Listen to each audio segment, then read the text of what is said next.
আসলে বোঝাই যেত না। এরকম কারুকার্য আমি আর কোনো ইউনিভার্সিটিতে এই পর্যন্ত দেখি নাই। এখন মূলত বাইক ঘোরাবো। তো বাইক ঘুরিয়ে যাব হইতেছে কাজী নজরুল ইসলাম মিলনায়তনের দিকে।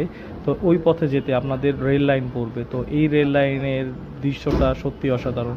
এই ইউনিভার্সিটির মধ্য দিয়ে ট্রেন চলাচল করে। মূলত এখান থেকে মাত্র 4 কিলোমিটার দূরে হইতেছে ট্রেন স্টেশন। সেই শহরে যেতে হলে তো এই ইউনিভার্সিটির মধ্য দিয়ে যেতে হবে। এই হইতেছে রেল লাইন।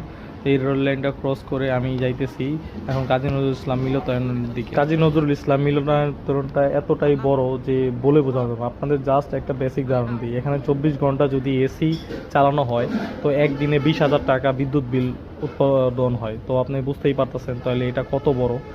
এখানে কিছু নতুন বিল্ডিং হইতেছে শিক্ষার্থীদের থাকার জন্য।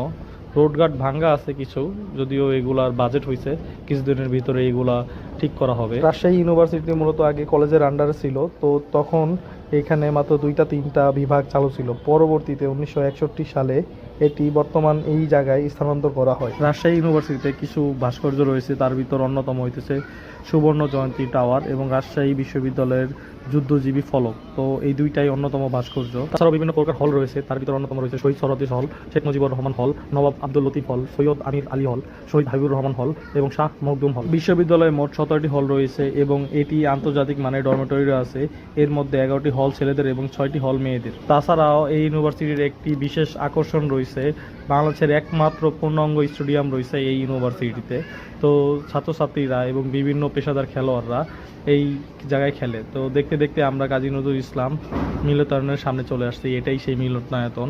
তো সবাই এখানে বসে আড্ডা দেয়, বড় বড় যে প্রোগ্রামগুলো হয় সব এখানেই মূলত হয়ে থাকে। রাজশাহী প্রাচীনত্তর কমপক্ষে 1638 খ্রিস্টাব্দের দিকে ফিরে যায় বলে ইঙ্গিত দেয়। 1825 সালে ইস্ট ইন্ডিয়া কোম্পানি রাজশাহী জেলার প্রশাসনিকের দপ্তরে নাটোর থেকে তৎকালীন রামপুর বয়োলিয়ন স্থানান্তর করে। মূলত হুগলি নদীর মাধ্যমে কলকাতা থেকে যোগাযোগের সুবিধার্থে এই শহরটি গুরুত্বপূর্ণ স্থাপন করা হয়। রাজশাহী ইউনিভার্সিটির বিখ্যাত খাবারের ভিতর অন্যতম রয়েছে পানিপুরি ও ফুচকা। তো আপনারা চাইলে এগুলোও খেতে পারেন। রাজশাহী ইউনিভার্সিটিতে রঙিন শাড়ি, ঐতিহ্যবাহী তাঁত বস্ত্র ও সূক্ষ্ম মৃৎশিল্প ও হস্তশিল্প এগুলো খুবই জনপ্রিয়। আপনারা চাইলে ইউনিভার্সিটির এরিয়া থেকে এগুলো নিতে পারেন। রাজশাহীর ঐতিহাসিক স্থানগুলোর মধ্যে উল্লেখযোগ্য রয়েছে বোয়ালিয়া ক্লাব। এটি 1884 সালে স্থাপিত, যা এক সময় আভিজাত্য শ্রেণীর জন্য বিনোদনের কেন্দ্র ছিল।